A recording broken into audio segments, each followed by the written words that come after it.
再做多一期節目啊！再做多一期關於咧玄學上邊嘅雜談。玄學上咧好緊要一點咧，就係我哋講嘅係咩咧？就係究竟玄學幾時介入？當你想買一間屋嘅時候，或者係一間住緊嘅屋嘅時候，或者已經係買咗啦想裝修嘅屋，咩時候介入會最好咧？嗱，我同大家講啦嚇，任何時候都好嘅，最靚仔咧係你買嘅時候介入啦，買就會係點解介入會好咧嚇？第一，選到四大旺向，三元九運裏邊嘅話，佢係有90年旺、90年衰嘅，所以咧你依家當下嘅運你都唔好嘅話，即係等於你外環境。或者你工作嘅環境，成個適合你生存嘅成個環境都唔好咧，所以會咁嘅感覺，明白未？所以外環境有咁個格局，跟住外環境之後咧，周圍有冇水局啦？最緊要睇個門向啦，門向有冇向到四個黃方啦？除咗四個黃方之外咧，跟住咧有冇水局啦？跟住外邊有冇爐沖刑煞等等？呢個係其一嚇。跟住屋內咧，又可以睇到喎。跟住咧買好之後，我哋就可以上門去幫你睇呢個屋內五大太極點。五大太極邊樣啊？一、神位；二、主人房嘅床；第三，沙發主位；第四，辦公台；第五咧係咩啊？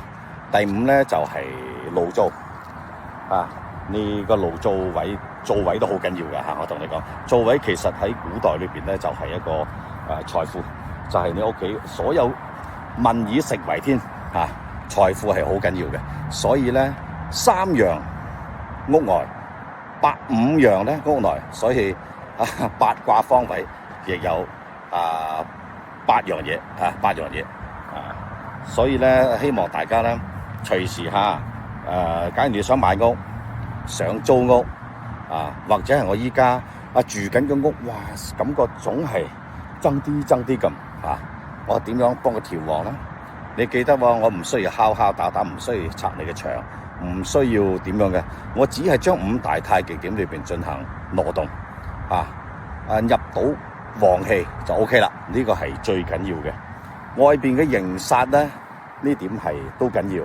當然我有化煞嘅方法啦但係刑煞嘅化煞咧，效果唔係非常理想最緊要咧係要理好氣，理氣咧就五大太極點一定要掂嘅。五大太極點裏邊咧，同埋屋外呢兩樣屋內屋外嘅八樣嘢玄學八元素之外嘅話，其實仲有一個好緊要嘅一就係屋外水局，水局確定一間屋嘅富貴程度。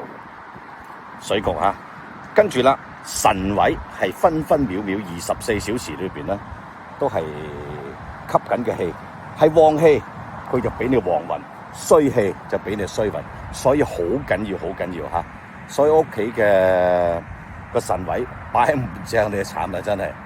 甚至乎你嘅屋企嘅神位裏邊咧，擺唔正嘅話，假如係祖先神位嘅，仲會影響到兄弟姊妹啦。咁嘅情況嘅，至親嘅三代都會影響㗎OK， 好啦，今期雜談，哇，又4分鐘啦，多謝大家，隨時預約拜拜。